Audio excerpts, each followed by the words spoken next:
সম্মানিত সভাপতি আমার প্রিয় বড় ভাই সালেকুজ্জামান সালেক ভাই সঞ্চালনা করছেন। আমাদের প্রিয় মুখ রংপুরের অত্যন্ত সকলের প্রিয় মাজারুল মান্নান ভাই সহ মঞ্চে উপস্থিত রয়েছেন।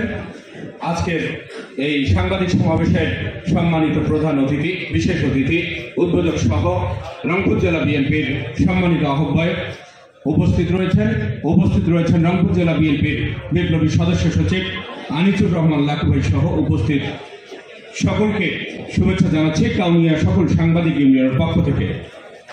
সুপ্রিয় সাংবাদিক বৃন্দ, আজকে এই সাংবাদিক সমাবেশে হয়তো বেশিক্ষণ কথা বলার সুযোগ নেই, সময় অত্যন্ত স্বল্প। তারপরেও আমি বলতে চাচ্ছি যে কাউনিয়া সকল সাংবাদিক বৃন্দের পক্ষ থেকে আমি আপনাদের মাধ্যমে দাবি জানাতে চাচ্ছি যে বিগত দিনে এই ফ্যাসিস্ট আওয়ামী সরকারের আমলে আমরা সংবাদকর্মীরা যেভাবে অন্যায়, অত্যাচার, নির্যাতন, মামলা হামলার শিকার হয়েছি, এর বিচার কিন্তু আমরা এখন পর্যন্ত পাইনি। আমরা আপনাদের মাধ্যমে তৎকালীন সময় যে সময় এই আওয়ামী ফ্যাসিস্ট এবং এর সঙ্গে সম্পৃক্ত ছিল প্রশাসনের কিছু কর্মকর্তা সম্পৃক্ত ছিল, আপনারা জানেন এখানে পুলিশের ঊর্ধ্বতন কর্মকর্তা মহোদয় রয়েছেন। আপনারা দৃষ্টি আকর্ষণ করে আমরা বলতে যাচ্ছি যে আপনাদের কিছু পুলিশ প্রশাসনের কিছু কর্মকর্তার কারণে আমরা কিন্তু চরমভাবে হেনস্থার শিকার হয়েছি। 24শে আগস্ট এবং এই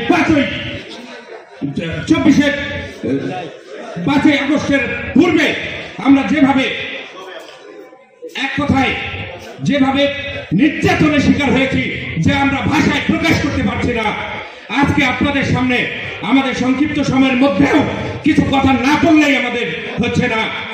সুপ্রিয় সাংবাদিক বৃন্দ, এখানে যারা উপস্থিত রয়েছেন আপনারা সবাই জানেন, বিশেষ করে উপজেলা পর্যায়ে আমরা যারা সাংবাদিকতা করি আমাদের কতটা কষ্ট, কতটা অন্যায় অত্যাচারের মুখোমুখি থেকে সত্য বস্তুনিষ্ঠ সংবাদ উপস্থাপনের চেষ্টায় আমরা সর্বদা সচেষ্ট থাকি।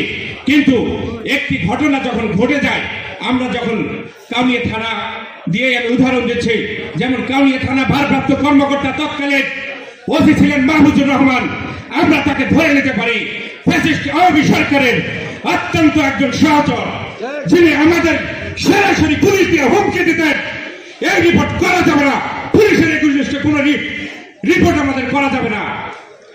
তৎকালীন সময় তারা আমাদের যেভাবে হুমকি ধামকি দিত, আমরা তাদের মাঝে কখনো ছিল না।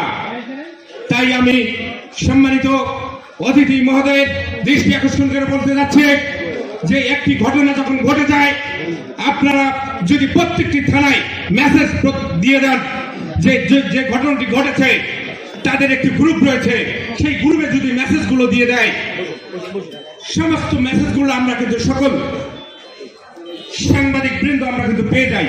কিন্তু সেই সময়টাও কিন্তু তারা দিচ্ছেন না। ঘটনা ঘটছে 2টায়, আমরা সেই মেসেজগুলো পাচ্ছি রাত 10টায়। আবার যখন আমরা ফোনে যোগাযোগ করার চেষ্টা করি তখন তারা কিন্তু ফোন রিসিভ করেন না, যার ফলে আমরা কিন্তু সঠিক তথ্যগুলো না পাইনি।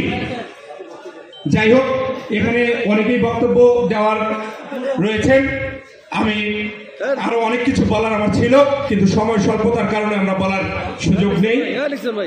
আজকে এই উপস্থিত সাংবাদিক সমাবেশে যারা উপস্থিত রয়েছেন সকলের সুস্বাস্থ্য ও দীর্ঘায়ু কামনা করে আমি আমার বক্তব্য শেষ করছি। আল্লাহ হাফেজ।